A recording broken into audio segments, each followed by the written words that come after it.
This time on the hit list, we celebrate the crossover success of Latin music's brightest stars. Born to parents of Spanish, Italian, Lebanese and American descent, singer-songwriter and producer Shakira grew up with a wealth of artistic influences. She wrote her first poem at the age of 4 and learned how to belly dance while still at school. I've always considered myself some kind of cocktail, you know, because of so many fusions that there is in my family. But also the fact that I've been traveling for so many years, you know, since I was 18. I've been moving around like a nomad.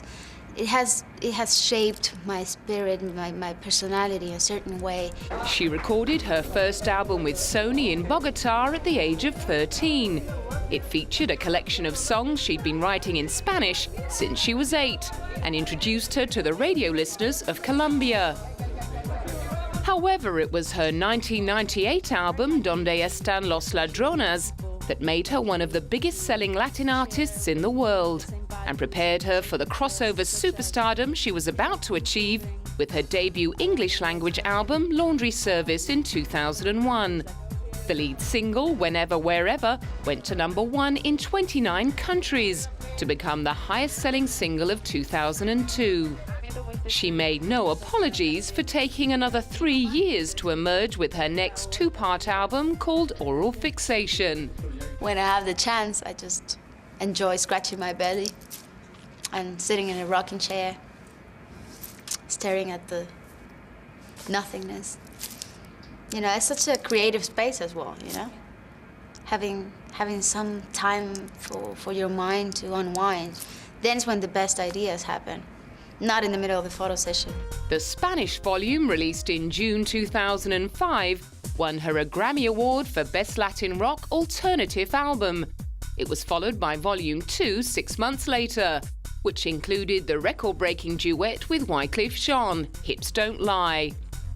Oral Fixation Volume 2 also featured explorations of darker themes, such as the international ignorance of the genocide in Timor. Alongside her hit-making musical career, Shakira has also been making a name for herself as a philanthropist. In 1995, she set up her own foundation, which is committed to creating special schools for poor children in Colombia. Through our work in Colombia and the work that we do with our foundation, Descalzos, in my country, we provide meals in school, and it changes the lives of the children and also the parents, who become tremendously participative in the education of their kids because of that, because they're receiving the nutritional component. So yeah, the food crisis is definitely one of those challenges. She's also a Goodwill Ambassador for children's organization UNICEF, and in September 2007, it was revealed that she had personally donated $40 million to help victims of natural disasters. Rolling Stone magazine ranks Carlos Santana as the 15th greatest guitarist of all time. He first blew critics away at Woodstock in 1969. The band that bore his name were one of the great surprises of the legendary festival and went on to reach #4 in the US with their debut album. More than 40 albums later, Carlos has collected 10 Grammy Awards and sold 90 million records. But little else has changed about him since Woodstock.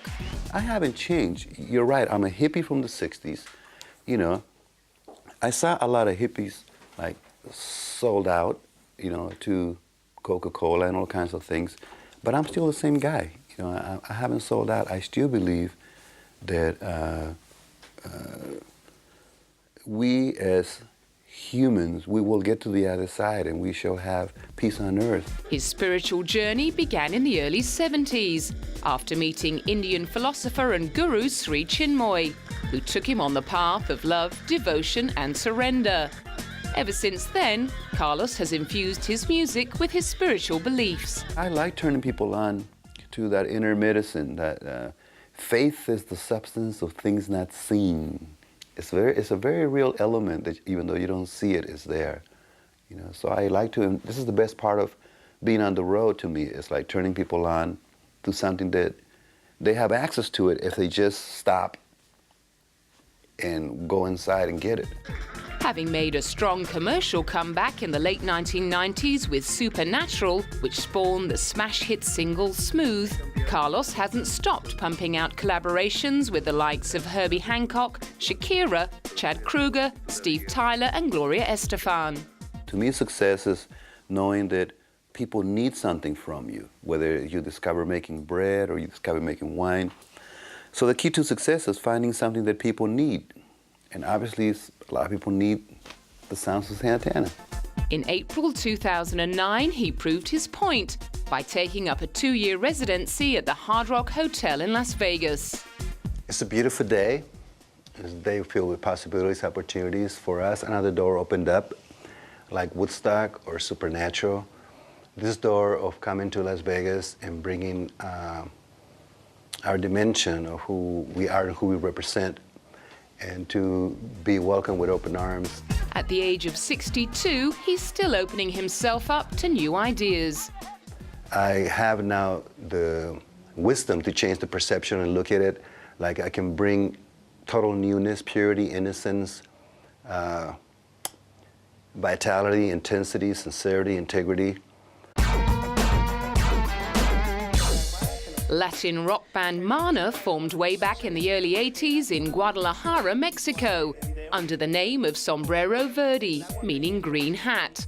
But they had to wait 10 years for major success to come their way, with their single Rayando el Sol from the album Falta Amor.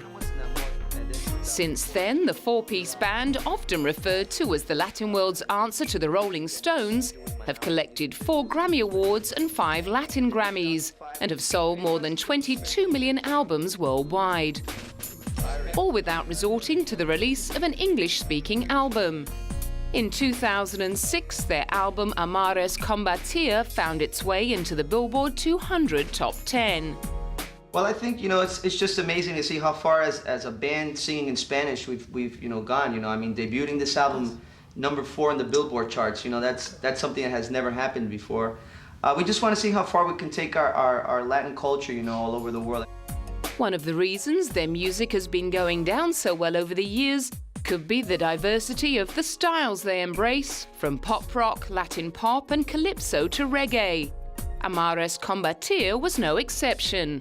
Well, it's very versatile album, has a lot of rhythms. It's, for example, you can find a really cool reggae, like very Bob Marley style. You can have cha-cha-cha, cumbia, rock and roll, very powerful rock songs of rock and roll. But it's a lot of things over there, and I think it's great, this album. The album's incredible success augured well for the US and South American tour that followed, and things got off to a raging start in Puerto Rico. They've since followed that up with a live DVD and a new album, and are currently planning the next stage of their global takeover. We're really anxious to go to Japan, which we've never played before, which we would love to go down there. Canada's another market that we'd love to break. But you never know, maybe we'll do something in English, and if we do it, it's just basically because we want to share our ideas, our philosophy, our dreams, and just translate them, It's not we want to become like the crossover sensation or band or whatever, Mark Anthony began life in New York City. Born to Puerto Rican parents, he started his singing career as a session vocalist for underground house music acts, before releasing his first Latin hip-hop album, Rebel, in 1988. Since crossing over into the mainstream with his first English-language album in 1999, he's gone on to become the biggest-selling salsa artist of all time. Despite his continued success, he remains superstitious and still performs a lucky ritual every time he takes to the stage. There's some very, very, very particular that I do since I started. It's been over 20 years that I've been doing this, and I don't go on stage without doing it. I won't tell you what it is, but I definitely have my little ritual. And it seems to be working for him. In 2006, with a swag of American and Latin Grammys to his name, he released a greatest Spanish hits album and hit the road with Latin legends Marco Antonio Solis and Laura Pausini for a tour called Juntos en Concierto.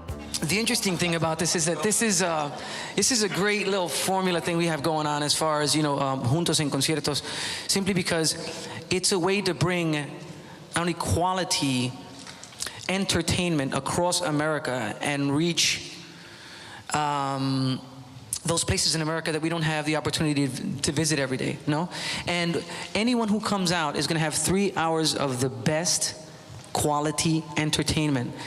These guys are at the top of their game. They represent their genres at the highest level. He also makes up half of Latino entertainment's most powerful couple. And since marrying Jennifer Lopez in June 2004, he's been credited with curbing J-Lo's famous appetite for sharing her private life with the press.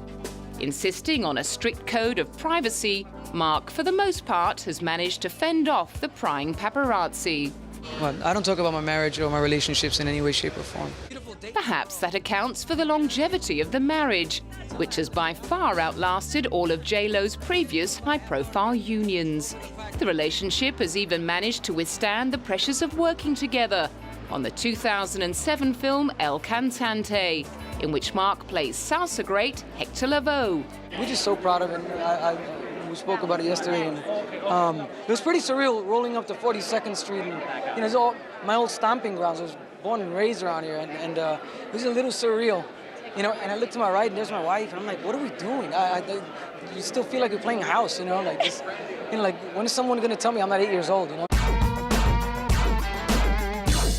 Cuban-born singer Gloria Estefan did things the other way around from most Latino artists. Back in the mid-1980s, she made her name singing in English with Miami Sound Machine. Latin-flavored dance hits like Dr. Beat, Conga, Bad Boy and Rhythm Is Gonna Get You gradually earned her top billing over the band name. She finally went solo with the 1988 album Cuts Both Ways, which featured the Billboard Hot 100 #1, Don't Wanna Lose You. Tragedy struck while on tour to promote the album. A truck crashed into her tour bus, and she was left critically injured with a fractured spine. Within 10 months, she'd made a full recovery and performed at the Grammy Awards to a standing ovation. After that, she began releasing Spanish-language albums like Mi Terra and Abriendo Puertas, and exploring her Cuban heritage, despite being exiled from her home country since just after she was born.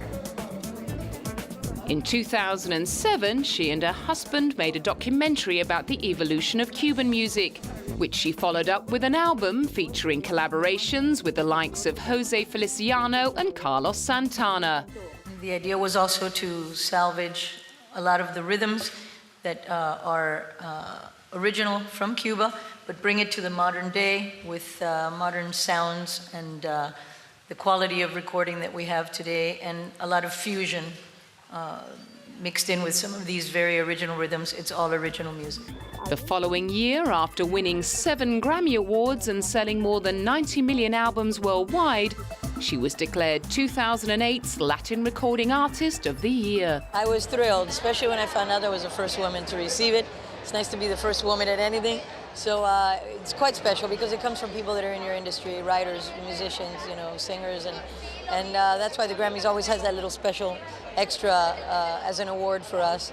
But to be Person of the Year, and they give it not just on your musical career, but on the things you do in your life, and that means a lot to me. And to share it with my family that's here, all under one roof, is a miracle. So I love it very much. As she was awarded the honor in front of a who's who of the Latin music scene, husband Emilio was glowing with pride. One of the things that I love about her, she never forgot her people. She never forgot his sound. She's been an incredible wife for 30 years. Her kids always come first. And in the long run, with time pass and number ones pass by, what you really want to get is something like this that you always will remember your heart. And Gloria's own take on her enduring success. What you see is what you get, baby, you know? Ricky Martin first rose to fame as part of the Puerto Rican boy band Menudo in the late 80s. He went solo in 1991 with his debut Spanish album, Ricky Martin. Alongside his singing career, he was also becoming known as an actor, thanks to a long-running role in a Mexican soap opera. His fourth album, Vuelve, went on to sell 8 million copies worldwide. The single Maria proved to be a huge crossover hit around the world and led to an invitation to sing the 1998 FIFA World Cup song, The Cup of Life. His energetic, hip-swiveling stage performances and chiseled looks were already turning him into a pin-up when Ricky's follow-up English-language album solidified his fame, selling 22 million copies worldwide and spawning the hits Living La Vida Loca and She's All I've Ever Had. The less than enthusiastic response to his next album, Sound Loaded, prompted a return to Spanish. He took another 5 years to emerge with his next English-language album, Life. My album is called Live because when I was recording my music, I let life happen. Besides, I had the opportunity to go around the world and talk to different people, musicians, and just regular people that really inspired me. And you know, it was about feeling and tasting the beauty of the similarities of different cultures instead of the differences. And I believe that's it really was a gift from life. Leading with the hip-hop influenced single I Don't Care featuring Fat Joe, the album showcased a mixture of styles, fusing hip-hop and the latest reggae rhythms from his home isle of Puerto Rico with dance and Middle Eastern beats, and with some straight-up pop thrown in. Ricky backed it up with a world tour that ended at Madison Square Garden in October 2007, just in time to unveil his own star on the Hollywood Walk of Fame. Ricky was overcome by the honor. It's very simple. This is an incredible moment where, I don't know, if this star is here, I guess, you know, my work has been recognized and it'll never die. You know, it's part of the history. All I have to say is that everything I do with love, with passion. For him, it was the culmination of nearly 20 years in the music business. All I've done is work. Work. I've surrounded myself with amazing people, creatively, spiritually, and I think that combo creates magic, and I guess that's why I'm here today. Since then, the pint-sized pop star has announced he'll be taking time off to spend with his twin sons, Matteo and Valentino, who were delivered via a surrogate mother in 2008. The story goes that a teenage Enrique Iglesias was so determined to make his own way in the music business without cashing in on his father's fame, he borrowed money to make a demo tape and shopped it around under the name of Enrique Martinez. After scoring a deal with an indie label, he released his first album under his own name at the age of 20. 5 singles from the self-titled album ended up topping the Latin charts in 1995, and he won a Grammy Award for Best Latin Pop Performance. 3 albums later, thanks to the crossover success of Ricky Martin, he was ready to release his first English album, Enrique, which featured duets with Whitney Houston and Bruce Springsteen. It debuted at number 10 on the Billboard charts, and his next album, Escape, did even better, debuting at number 1 on the Billboard charts and spawning the mega hits Hero and Escape. His romance with tennis superbabe Anna Kournikova also buoyed his popularity, and he followed up Escape with a 50-date sold-out tour of 16 countries. With the release of his 2003 album Seven and more raunchy videos, he solidified his image as a smouldering Latin lover. And Enrique made no apologies. There's always a danger with exposing yourself too much, sex-wise, when it comes onto your music. But one goes with the other. I mean, music and sex go together, and people think about sex. It's normal. It's not like it's illogical. it's in our heads, it's in our minds, and I think it's okay to express it musically. You know, we shouldn't be afraid of doing that. And he explained why so many of his songs revolved around love. I focus my music on anything that's going on in my life.